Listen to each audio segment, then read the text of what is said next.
Azərbaycan Milli Elmlər Akademiyasının riyasət heyətində Vatikan Apostol Kitabxanası və Apostol Arxivinin rəhbəri arxiyepiskop Giovanni Cesare Papadze, Vatikan Apostol Kitabxanasının icraçı rəhbəri Mauro Mantovan və Vatikan Apostol Arxivinin icraçı rəhbəri Rocco Ronzani ilə görüş keçirdi. Azərbaycan Milli Elmlər Akademiyasının prezidenti akademik İsa Həbibbəyli bildirib ki, müasir Azərbaycanın beynəlxalq nüfuzunun formalaşmasında ümumilli lider Heydər Əliyevin müstəsna xidmətləri olub. Ulu öndər müstəqil dövlətçiliyimizin möhkəm təməllərini yaradıb. Vurğulayıb ki, Prezident İlham Əliyevin rəhbərliyi ilə Azərbaycan inkişafının yeni mərhələsinə qədəm qoyub və bugün ölkəmiz sürətlə inkişaf edir. Dünyada söz sahibi ölkələrdən biri kimi qəbul olunur. Azərbaycan uzun illər Ermənistanın işğalçılıq siyasətinə məruz qalıb, Qarabağda tarixi, dini və mədəni irsə ciddi ziyan vurulub. Məscidlər və qəbristanlıqlar dağıdılıb. O, Qarabağ zəfərinin Prezident İlham Əliyevin rəhbərliyi ilə əldə olunmuş tarixi qələbə olduğunu vurğulayıb. Hazırda Qarabağda müasir tələblərə cavab verən geniş miqyaslı bərpa və quruculuq işlərinin həyata keçirildiyini bildirib. Akademik İsa Həbibbəyli Azərbaycanla Vatikan arasında əməkdaşlığın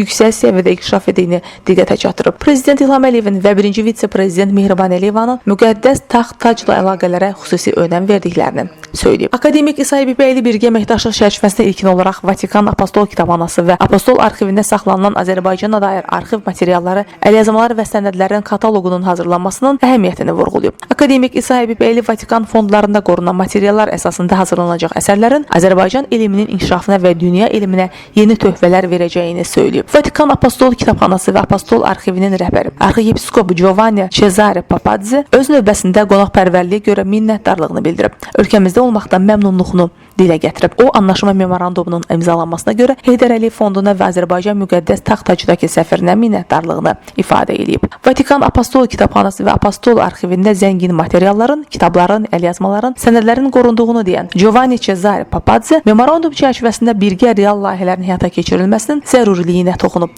Çıxışlardan sonra qarşılıqlı hədiyyələr təqdim olunub, xatirə şəkilləri çəkdirilib. Qonaqlar həmçinin AMIA'nın riyasət heyətinin binası ilə də tanış olublar. Leyla Namik qızı, Ziya Xudiyev, Fərid Həşimov, Elm TV.